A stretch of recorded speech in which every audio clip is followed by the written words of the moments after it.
इस हमारी उपस्थिति घोसी लोकसभा क्षेत्र में है और जिस तरह से सरगर्मियां देखा जाए चुनाव के डेट नज़दीक आ रहे हैं, बढ़ती चली जा रही हैं। तमाम जो है मुद्दों के साथ अपने अपने क्षेत्र में प्रत्याशी तो घूम रहे हैं, साथ ही साथ उनके स्टार प्रचारक भी घूम रहे हैं। आज हमारे साथ सुहेल देव भारतीय समाज पार्टी के जितेंद्र भारती जी हैं, जो स्टार प्रचारक हैं घोसी लोकसभा क्षेत्र से। आइए जानते हैं कि इस क्षेत्र में क्या माहौल रहने वाला है इस बार का, क्योंकि काफी जो है क्षेत्रों में इन्होंने जर्नी अपनी जो है प्रचार के रूप में किया है। बहुत बहुत स्वागत सर आपका। सबसे पहले आपको चैनल को बहुत बहुत धन्यवाद, आप पूरे टीम को बहुत बहुत बधाई। आपको भी सर धन्यवाद। तो सर इस बार का जो लोकसभा चुनाव है किस तरह से जो है आप लोग देख रहे हैं इसको? देखिए, इस बार घोसी लोकसभा चुनाव क्षेत्र में अब तक जितने प्रत्याशी आए पहले से लेकर अब तक, यदि सब देखा जाए तो सबसे ज्यादा पढ़ा लिखा प्रत्याशी पूर्वांचल के 28 सीटों पर जितने प्रत्याशी चुनाव लड़ रहे हैं, घोसी लोकसभा के जो प्रत्याशी माननीय अरविंद राजभर जी हैं, वह सबसे ज्यादा हाइपर एजुकेटेड पर्सन है यहाँ पे। और ये घोसी लोकसभा क्षेत्र का सौभाग्य होगा कि ऐसे पर्सन को यहाँ से हम लोग पूरे जिता करके संसद में भेजने का काम करेंगे। सर विपक्ष के द्वारा जो है सपा के द्वारा, जैसा कि बीजेपी के द्वारा इस बार जो है आपका सुहेल देव भारतीय समाज पार्टी का गठबंधन है, इसमें जो है शामिल हुए हैं राष्ट्रीय अध्यक्ष ओम प्रकाश राजभर जी, तो उन्हीं के नेतृत्व में आप लोग जो है काम कर रहे हैं। तो बीजेपी के द्वारा 5 किलो जो है राशन दिया जा रहा है, लेकिन अखिलेश यादव जी इसको 10 किलो जो है राशन बता रहे हैं दे रहे हैं, तो क्या लग रहा है? देखिए, कहने और करने में बहुत फर्क होता है। जिस समय आदरणीय अखिलेश यादव जी की सरकार थी, समाजवादी पार्टी की सरकार थी, तो उस समय इनका होश कहाँ था, उसमें इनका ख्याल कहाँ था? क्या उनको ऐसा नहीं लगा कि जो आज माननीय मोदी जी जो गरीब समाज की जो सबसे अंतिम व्यक्ति की पायदान को उन्होंने जो पहुंचाने का काम किया, उसकी मूलभूत आवश्यकताओं को पूर्ण करने का काम किया, तो इसके पहले भी तो आदरणीय अखिलेश यादव जी मुख्यमंत्री थे, उनको भी तो ये करना चाहिए था। आज जब सत्ता में रहते तो ख्याल नहीं आता है पिछड़ों दलितों का, आज सत्ता से बाहर तो आज उनको राशन ख्याल आ रहा है, आज उनको संविधान ख्याल आ रहा है। जिस संविधान की बात करते हैं आदरणीय अखिलेश यादव जी, आज इस बाबा साहब अम्बेडकर का वो स्टैच्यू लेकर के फोटो शूट करवा रहे हैं। मेरा उनसे सवाल है आपके चैनल के माध्यम से कि जिस समय बाबा साहब अम्बेडकर का संविधान बनाए गए, उस बनाने के बाद जो संविधान की बात कर रहे हैं, वही पे जब माननीय बहन जी की सरकार थी, तो माननीय बहन जी ने अपने सरकार में उन्होंने जो दलितों को 5% ठेकेदारी में आरक्षण दिया था। जब समाजवादी पार्टी सरकार बनी, आदरणीय अखिलेश यादव सरकार बनती है, तो 5% ठेकेदारी आरक्षण खत्म कर दिए। उसके बाद बैकलॉग भर्ती होती थी बहन जी की सरकार में, उस दौरान इन्होंने जब इनकी सरकार आई तो इन्होंने उसको भी बंद कर दिया। उसके बाद बसपा सरकार में बहन जी ने तमाम शहरों का नाम बदल, जैसे भदोही का नाम था रविदास नगर, भीमनगर, तो उनको बदल कर संभल कर दिया।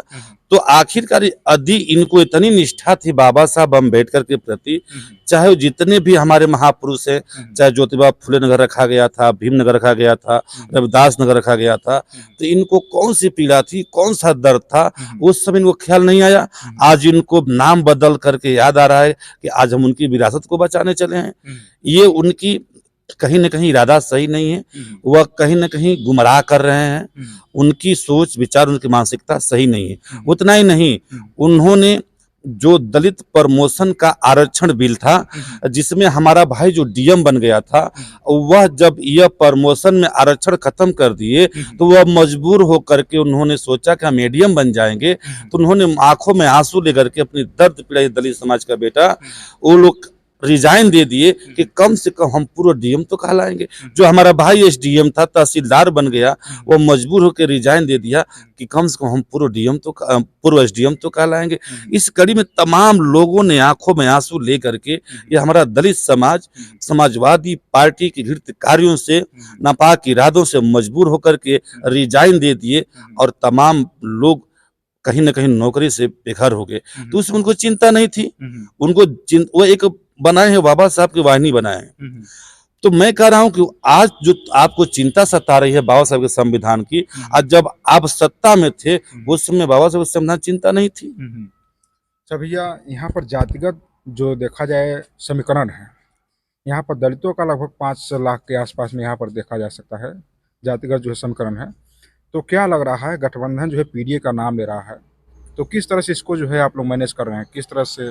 अच्छे बता दीजिए, पीडीए का नाम ले रहे हैं। इसी के पहले इसी घोषित लोकसभा उपचुनाव हुआ था, तो पीडीए के नाम पर किसको टिकट दिए थे बता दीजिए। वो पीडीए का परिभाषा उन्हीं से पूछ लीजिएगा कि पिछड़ा दलित अल्पसंख्यक कहे थे। जब बाद में मीडिया वालों ने, आप जैसे बंधुओं ने पूछा, तो बाद में उन्हें एक मतलब अगड़ा बता दिया। बोलिए सही गलत है? तो कहीं न कहीं यहाँ जो उपचुनाव में जो प्रत्याशी उतारे थे, वह किस आधार पर उतारे थे वो खुद जानते होंगे, आदरणीय अखिलेश यादव जी। देखिए, उनको मुझे लगता है, क्या लगता है भैया कि पीडीए का नाम देकर के वो सिर्फ वोट बैंक की राजनीति करते हैं क्या? जी, वो पीडीए का नाम दे करके जो वोट बैंक की राजनीति कर रहे हैं, बहुत दिन तक चलने वाला नहीं है। उसका खुलासा हो जाएगा कि यह कितने, जो आज दलितों के हितैषी बनने के लिए जो फोटोशूट करवा रहे हैं, दलित समाज जानता है कि हमारे साथ उन्होंने क्या किया है। उन्होंने अपने कार्य जो किए हैं, जो घृणित कार्यों से, उनकी नपा के इरादों से दलित समाज आज घोषित लोकसभा क्षेत्र में अच्छा खासा वोट आज छड़ी निशान पे करने जा रहा है। आदरणीय अरविंद राजभर के साथ खड़ा है कि इसलिए कि 21वीं सदी में यदि मुझे देखता हूं कि बाबा साहब अम्बेडकर के पास, माननीय कांसीराम साहब जी के पास, यदि 21वीं सदी में एक महानायक गरीब गुरबों की आवाज बुलंद करने के लिए यदि एक ही मसीहा है, पिछड़ों दलितों का जो संघर्ष करके आवाज बुलंद करने वाले माननीय श्री ओम प्रकाश राजभर जी ने संघर्ष कर रहे थे। यहाँ तक बता दूं आपको, उसी सदन में जब समाजवादी पार्टी की सरकार थी, एक दौर था कि बहुजन समाज पार्टी की सरकार थी, उसमें बाबा साहेब का स्टैचू नहीं लगा था सदन में, और माननीय प्रकाश राजभर जी ने सदन में खड़ा होकर कहा कि नहीं, बाबा साहब की स्टैचू सदन में लगनी चाहिए। शायद आपको याद होगा, यूं कहे थे। तो मुझे लगता है कि कहीं न कहीं आदरणीय अखिलेश यादव जी वह दिखावा करते हैं, और हमारे सुभाषपा सुप्रीमो माननीय राष्ट्रीय अध्यक्ष जी वह तमाम महापुरुषों के प्रति अपनी सच्ची संवेदना और निष्ठा के साथ रह करके उनके सपनों का भारत बनाने के लिए वह रात दिन संघर्ष करते हैं। इस समय जो है आप सुभाषपा के राष्ट्रीय प्रचारक भी हैं, स्टार प्रचारक भी हैं, तो माहौल कैसा है इस बार का? तो देखिए, घोसी लोकसभा क्षेत्र में जातीय बंधन तोड़ करके लोग परिवर्तन के नाम पर एक बार सब लोगों ने मन बनाया है, सर्व समाज ने मन बनाया है कि ये घोसी का बहुत बड़ा सौभाग्य है कि यहाँ पर इतना पढ़ा लिखा व्यक्ति, एजुकेटेड पर्सन आया हुआ है। अरविंद राजभर जी जो 29 साल की अवस्था में भारत गौरव यूथ लीडरशिप अवार्ड से सम्मानित है, जिसको Bharat CGI chief justice of India जो इसको दिए थे, सम्मानित किए थे। तो ये बड़े सौभाग्य की बात है घोसी की जनता के लिए कि हम के ऐसे शख्सियत को हमको सदन में भेजना चाहिए, और मुझे पूरा विश्वास है कि यहाँ से चुनाव निशान छड़ी जीत के जाएगी, एनडीए के प्रत्याशी जीत के जाएंगे, और सदन में जाके इस गरीब गुरबा की आवाज को, यदि उत्तर प्रदेश के सदन में माननीय प्रकाश राजभर जी आवाज को बुलंद करते हैं, तो मुझे पूरा विश्वास है कि आज उसी पार्टी के राष्ट्रीय प्रमुख महासचिव आदरणीय अरविंद राजभर जी दिल्ली के सदन में जाके घोसी की इस गरीब गुरबा आवाज की जो जनता है, उस जो अंतिम व्यक्ति की पायदान तक उसके हकूक अधिकार को पहुंचाने का काम करेंगे, मुझे पूरा भरोसा है। लगातार जो है गठबंधन है, लगातार चिल्ला रहा है कि संविधान जो है इस बार खतरे में है। देखिए, वह संविधान की दुहाई दे रहे हैं। मैं बता दूं आपसे कि ना संविधान खत्म हुआ है, ना कोई संविधान खत्म कर पाएगा। ये लोग जाके झूठ का प्रचार प्रसार कर रहे हैं कि संविधान बदल जाएगा। इसी घोसी लोकसभा में जब हम चुनाव प्रचार में टहल रहे थे, घूम रहे थे, तो जब एनडीए का बैठक हुआ, तो इसमें हमारे भारतीय जनता पार्टी के वरिष्ठ नेता लोग ने इस चीज को आह्वान किया और स्पष्ट किया कि ऐसी कोई बात नहीं है, ये विरोधी संविधान का दुहाई दे रहे हैं। जब कोई पास मुद्दा नहीं है, कोई लड़ाई नहीं है, इनके पास कोई मूलभूत जनता के प्रति इनका कोई मैनिफेस्टो नहीं है, तो संविधान का मुद्दा बना रहे हैं। इसके पहले जो है काफी बड़ा जो है बीजेपी का, एनडीए का जो है मुद्दा हुआ करता था 370, उसको राम मंदिर लेकर के। इस बार का जो है मुख्य मुद्दा क्या लेकर के जो है फील्ड में लोग उतर रहे हैं? देखिए, इस बार जो मुद्दा है शिक्षा, स्वास्थ्य, रोजगार को लेकर के हम लोग आगे बढ़ रहे हैं, और माननीय मोदी जी, योगी जी की जो नीतियों में मैं बता दूं आपको कि यही समाजवादी पार्टी की सरकार हुआ करती थी। तो कभी कैराना में दंगा, तो कभी मऊ में दंगा, तो कभी लखनऊ में दंगा, तो कभी इलाहाबाद में दंगा, कभी मुजफ्फरनगर में दंगा, तो कभी मोहम्मदाबाद में दंगा। 7 साल हो गया, 7 साल में अब तक एक भी दंगा हुआ है तो बता दीजिए आप पत्रकार महोदय। तो जनता को सुकून चाहिए, शांति चाहिए, सब अमन चैन की व्यवस्था से जिंदगी जी रहे हैं। और जो व्यक्ति जो आताताई लोग किस्म के आदमी हैं, जो गरीब गुरबा की झुग्गी झोपड़ी पर आतंक मचाते हैं, जो गरीब गुरबा को सताते हैं, उनके लिए कार्रवाई भी की जाती है। अभी मैं बता दूं, कल परसों की घटना है, समाजवादी पार्टी के लोगों ने एक हमारे शैलेंद्र राजभर जी थे, वो चुनाव प्रचार कर रहे थे, उनको 5-6 लोगों ने, यादों के बच्चों ने उसको लपट कर बड़ी मारे, उसको दबंगी दिखा रहे थे। तो बताइए कि जब वह सत्ता में रहते हुए न रहते हुए उन लोगों का दबंगी इतनी पराकाष्ठा पर है, तो आप समझ सकते हैं कि जब सत्ता में रहते होंगे तो क्या हाल होता होगा। अभी कल परसों घटना है, आपको पता कर सकते हैं घोसी लोकसभा में टहल करके। और यहाँ पे जो प्रत्याशी बनाए गए हैं माननीय राजू राय जी, मैं बता दूं कि एक बार की वजह घोसी में आए थे, उस समय बहन जी मुख्यमंत्री थे, और उस समय यहाँ के राम जन्म ब्लॉक प्रमुख थे घोसी ब्लॉक के, उनके विद्यालय पर बोले थे। ये उनकी मानसिकता देखिए, वह इतने बड़े वहदे पर होने के बावजूद भी कम से कम अपने पद प्रतिष्ठा का लाज रखते। वह इसी घोसी में आके बोले थे कि बहन मायावती जी को कहे थे कि वह दलित की बेटी नहीं, दौलत की बेटी बन गई है। वह आज 1.5 करोड़ की जूती पहनती है।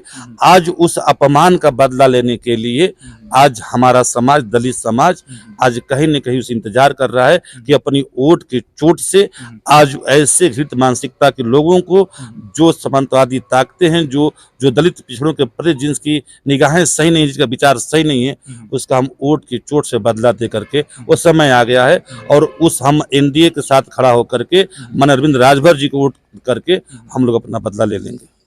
बहन मायावती जी बोल रही हैं कि जितने दलित समाज के लोग हैं सभी लोग हमारे तरफ हैं, और आप जो है एक भारतीय समाज, उसी समाज से कहीं न कहीं आते हैं।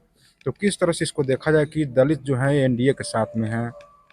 देखिए, माननीय बहन जी के साथ सच्चाई उनके साथ में, लेकिन जैसे कि भारतीय पृष्ठभूमि का राजनीति के आकलन के अनुसार में जैसा हर जगह परिक्षेत्र बदला हुआ होता है, उसी करण में चूंकि यहाँ पे बालकृष्ण चौहान जो प्रत्याशी हैं, इसके पूर्व प्रत्याशी रह चुके हैं, इनके कार्यशैली घोसी लोकसभा के दलित लोग देख चुके हैं, इसलिए मन बना चुके हैं कि असंतुष्ट है उनके कार्यों से। इन्होंने 5 साल रहे, यहाँ तक आदरणीय दारा सिंह चौहान जी भी यहाँ सांसद रहे, तो कहीं न कहीं इनके कार्यकाल को लोग देख चुके हैं, और इस कार्यकाल से, बालकृष्ण चौहान के कार्यकाल से लोग असंतुष्ट हैं।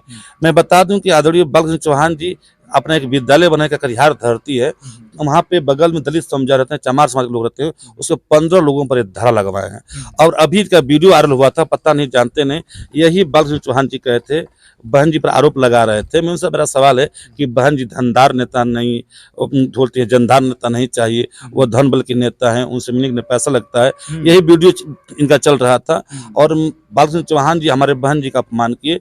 तो मेरे कहने का मतलब ये कि माननीय बहन जी तमाम दलितों पिछड़ों की वह एक आइकान है, उनको ऐसा शब्द नहीं करना चाहिए। और वो वीडियो सारा हर गांव दलित बस्ती में पहुंच चुका है, और उनको भी ये समझाने का दलित समाज काम करेगा, उनकी भावनाएं आहत है।